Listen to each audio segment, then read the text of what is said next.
Selamat pagi, terima kasih kepada adik-adik yang sudah hadir ya. Hari ini kita akan praktikum tentang manajemen produksi tanaman perkebunan pada tanggal 30 Maret 2021, yaitu pada prodi PTP. Nah, mata kuliah manajemen produksi perkebunan ini hari ini kita akan praktikum secara WFH ya, working from home.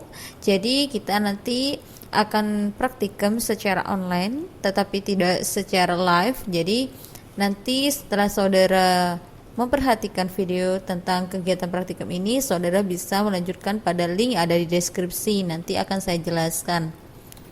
Nah, di sini acara pertama kita adalah tentang pembukaan kebun baru. Jadi, di dalam pembukaan kebun baru ini ada beberapa tahap yang harus kita laksanakan, yaitu yang tahap pertama adalah what are you planning? Apa sih perencanaan saudara? Kemudian yang kedua ada what are you preparing? Apa sih yang saudara siapkan? Dan what should be noted? Apa sih catatan yang sudah saudara buat? Jadi kalau kita praktikum tentang perencanaan pada pembukaan kebun baru, otomatis kita harus memikirkan ke arah ke masa depan. Nah, planning apa sih yang harus kita lakukan? Apa sih kiat-kiat yang harus kita laksanakan? Kemudian pekerjaan seperti apa yang nanti akan dikerjakan? Nah, otomatis saudara memerlukan empat tips atau trik yang harus saudara lakukan. Yang pertama adalah mengumpulkan fakta. Nah, di sini adalah mengumpulkan fakta. Fakta yang harus saudara kumpulkan yang pertama adalah menganalisis fakta informasi berkaitan dengan masalah-masalah ya. Jadi yang jelas kalau kita adalah anak perkebunan, kita harus menganalisis segala masalah karena kebun yang akan kita buat nanti atau akan kita ubah ya, baik dari new planting atau replanting. Jadi merupakan kebun yang otomatis luasnya beribu hektar seperti itu. Jadi saudara perlu menganalisis fakta dan informasi yang berkaitan dengan masalah-masalah tentang perkebunan. Nah, kemudian di sini terdapat masalah-masalah. Nah, masalahnya apa saja? Nah, otomatis nanti kalau sudah saudara masuk ke kebun perkebunan, maka di sana akan ada watak antar adat dan sebagainya yang jelas suku, kemudian wataknya berbeda dengan kita. Nah, secara otomatis kita harus mengetahui setiap permasalahan seluk-beluk yang ada di sana.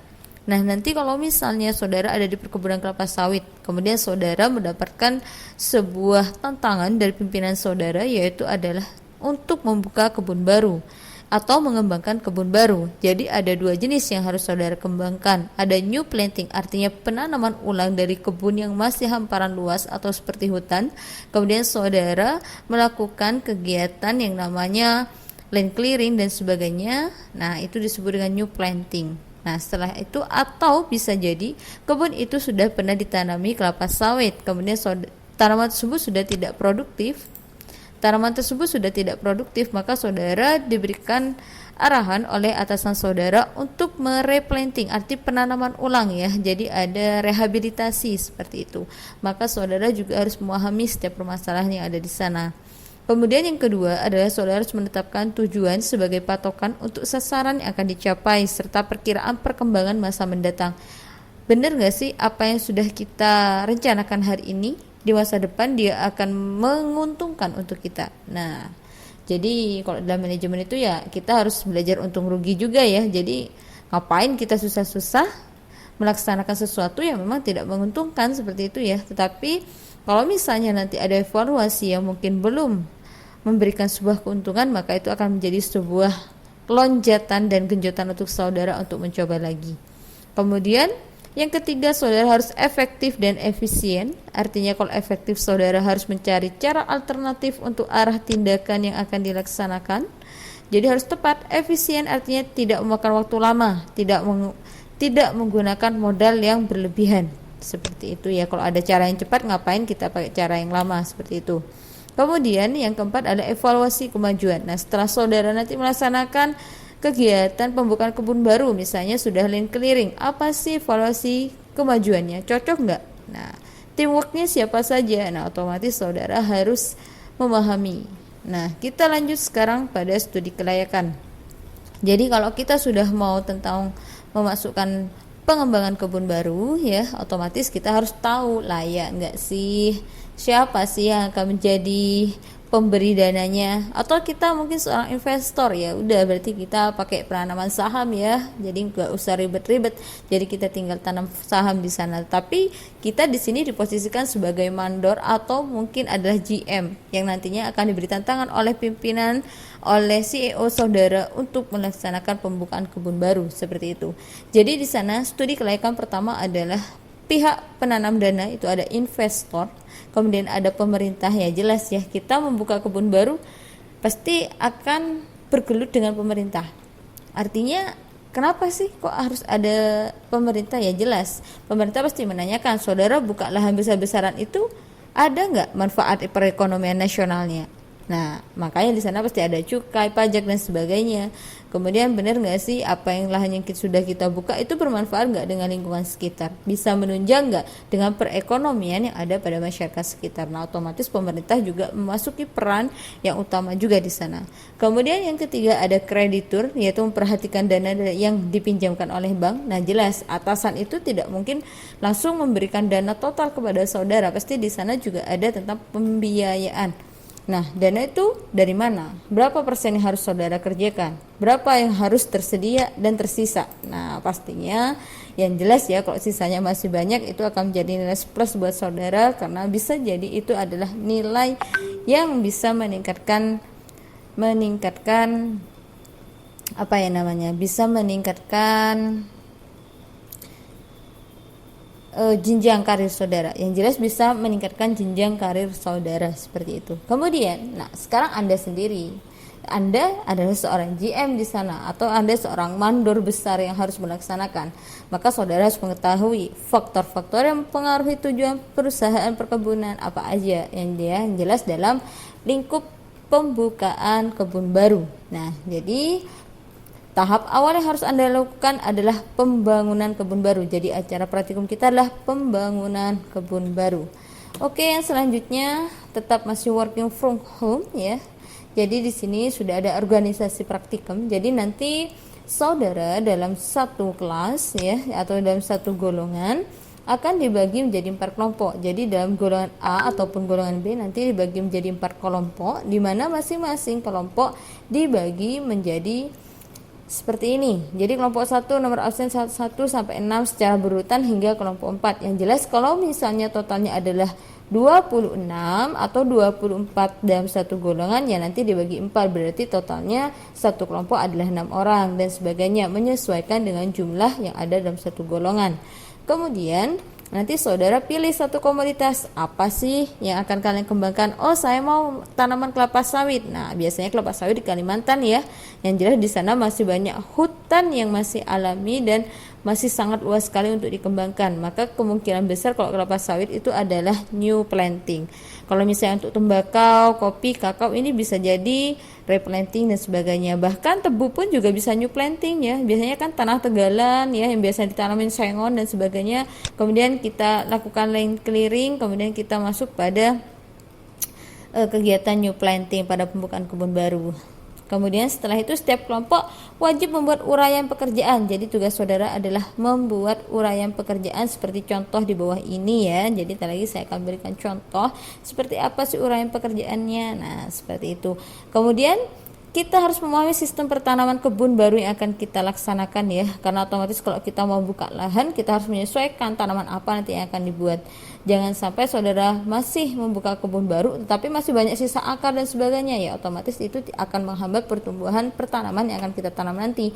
Maka dari itu kita harus pintar atau cerdas dalam memilih sistem pertanaman yang akan kita kembangkan. Kemudian jika new planting dan replanting, nah ini yang sudah saya jelaskan tadi ya. Jadi kalau bisa new planting berarti kita menanam baru dari kebun yang sebelumnya belum pernah ditanamin apapun.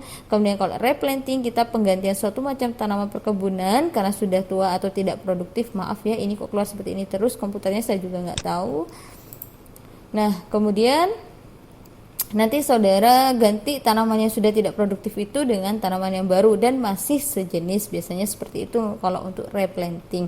Walaupun misalnya nanti beda jenis boleh, asalkan dia sebelumnya sudah dilakukan penanaman, kita hanya mengganti tanamannya saja seperti itu, tidak perlu membuka lahan baru, jadi menjadi replanting. Nah, kita harus tahu ya info terkini. Misalnya di sini ada info terkini saat ini adalah Bapak Jokowi diminta memperpanjang moratorium pembukaan lahan kebun sawit. Jadi kalau misalnya kebun sawit seperti ini ya, di sini masih, ini adalah sebuah hutannya masih luas, kemudian kita disuruh membuka kurang lebih 1.500 hektar untuk pembukaan kebun baru. Nah, otomatis saudara harus membuat lahan yang seperti ini sesuai yang ada pada di gambar ini dengan cara apa saja. Nah, nanti saudara cari dalam tugas saudara. Jadi nanti saya akan berikan satu contoh seperti apa sih yang harus saudara kerjakan.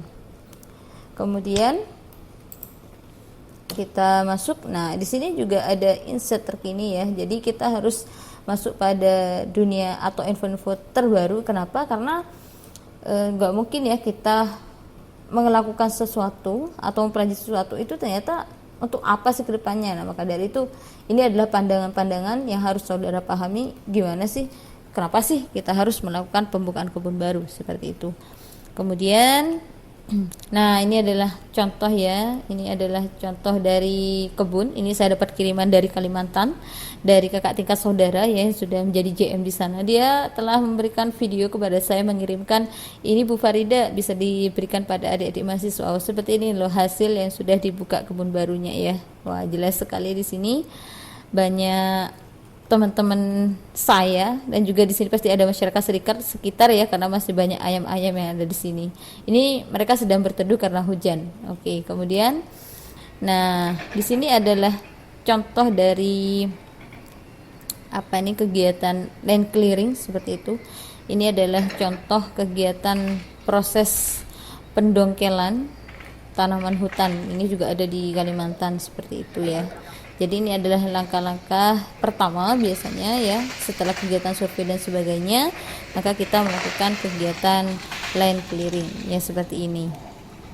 Jadi tantangannya buat kita, jangan dianggap kalau kita sudah jadi anak perkebunan nanti kita melaksanakan seperti ini ya berat ya, pakai alat berat. Enggak, kita enggak seperti itu. Kita adalah mandornya, kita yang mengawasi seperti itu. Kita yang manajemen. Nah, jadi itu adalah tugas kita untuk melakukan manajemen gimana kegiatan pembukaan kebun baru ini bisa berjalan dengan lancar.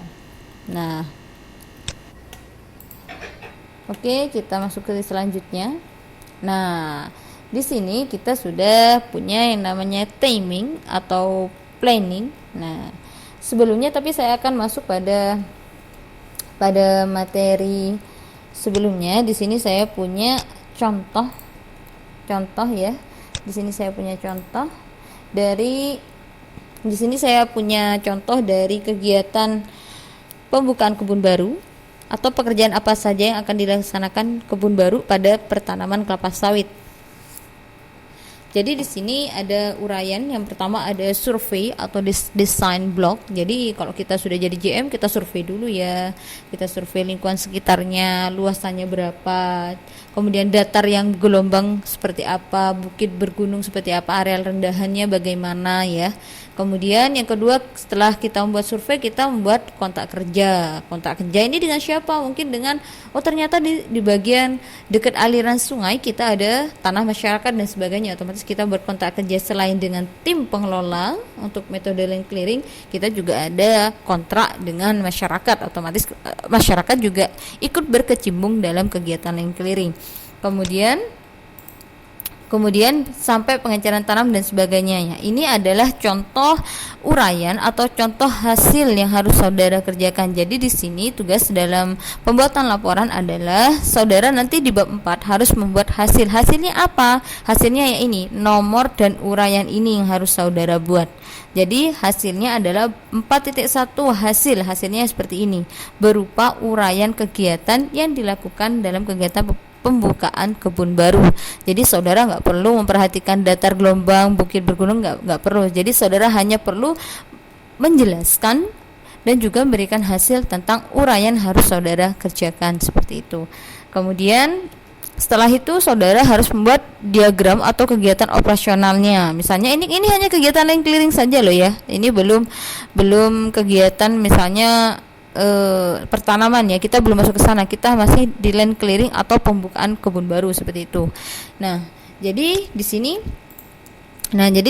contohnya misalnya saya survei blok itu pada tahun Y-1 artinya H-1 atau satu tahun sebelum tanam. Nah, jadi kita pada bulan 7 sudah melaksanakan kegiatan survei. Kemudian itu makan berapa bulan ya. Nanti saudara yang tentukan sendiri ya. Kita hanya membuat simulasi saja.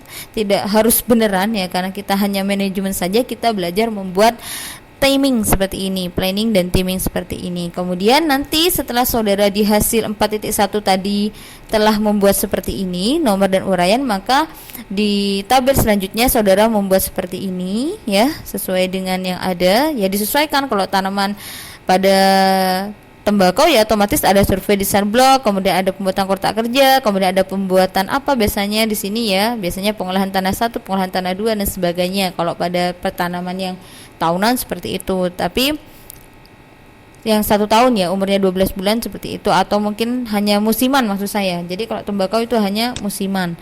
Jadi di sini biasanya sudah lengkap pembuatan bedengan dan sebagainya, kemudian pembuatan jalan dan sebagainya seperti itu. Tapi kalau pada sawit itu masih lumayan panjang karena tahunan. Begitu juga seperti kopi dan kakao. Jadi tugas saudara nanti, tugas yang pertama adalah membuat ini, nomor dan uraian. Kemudian yang kedua membuat diagram timing atau planning ya, seperti ini. Kemudian nanti di 4.2 adalah saudara membahas, nah survei dan desain blok nih apa yang dikerjakan. Nah misalnya seperti ini ya, ini adalah 4.2 ya, pembahasan. Yang pertama tentang land clearing, sebaiknya dipersiapkan seperti ini, bla bla bla dan sebagainya. Kemudian nanti saudara survei itu apa yang dilakukan seperti itu. Nah contohnya seperti ini. Kemudian nanti kalau misalnya ada gambar akan jauh lebih bagus ya, saudara bisa sertakan di gambar. Walaupun gambarnya itu bukan ngambil sendiri, usahakan cari yang di dekat daerah kalian. Mungkin kalian sekarang berasal dari daerah Jember, pastinya kan banyak tembakau tuh. Kalian bisa jalan-jalan ke daerah PTPN atau mungkin perkebunan swasta seperti itu. Kemudian pemeriksaan ulang batas areal itu kegiatannya apa. Kemudian misalnya ada gambarnya, misalnya nanti ada gambar seperti ini, silahkan saudara cantumkan, tapi kalau nggak ada nggak perlu. Kemudian tujuan land clearing nanti dimasukkan ya, misalnya ada tujuan land clearing, tujuan pepatok kompas, tujuan pembuatan bedengan, tujuan pembuatan saluran air apa dan sebagainya, nanti saudara jelaskan. Nah jadi di sini ini sebenarnya sudah pembahasan ya untuk yang kelapa sawit. Ini adalah hanya contoh saja. Nanti saudara boleh mencari di internet dan sebagainya. Yang jelas kalau misalnya saudara cari di internet, carilah yang memang benar-benar dia memang benar-benar dipublikasikan dan bisa dipertanggungjawabkan. Jadi jangan sampai saudara mencari di blog yang hanya asal-asalan seperti itu. Jadi nanti wajib di akhir kesimpulan dan saran dan di akhir ada daftar pustaka. Saudara wajib memberikan daftar pustaka yang memang benar hasil publikasi legal, bukan ilegal ataupun hanya blog yang tidak bisa dipertanggungjawabkan seperti itu. Nah, kemudian kita masuk pada materi tadi yang sudah saya lanjutkan. Nah setelah saudara membuat seperti ini, kemudian format laporan. Nah jadi nanti saudara buat bab 1, latar belakang pembukaan kebun baru apa, kemudian tujuan dari praktikum pembukaan kebun baru untuk apa, yang jelas ya. 1.2.1 ini adalah untuk mahasiswa ya, agar mahasiswa itu bisa memahami tentang pembukaan kebun baru dan sebagainya. Silakan saudara bisa buat tujuan praktikum sendiri. Kemudian 1.3 manfaat praktikum bagi saudara apa. Jadi saudara membuat kegiatan pembukaan kebun baru, melakukan diskusi dengan teman-teman saudara, apa sih manfaatnya, nanti saudara tuliskan di bawahnya.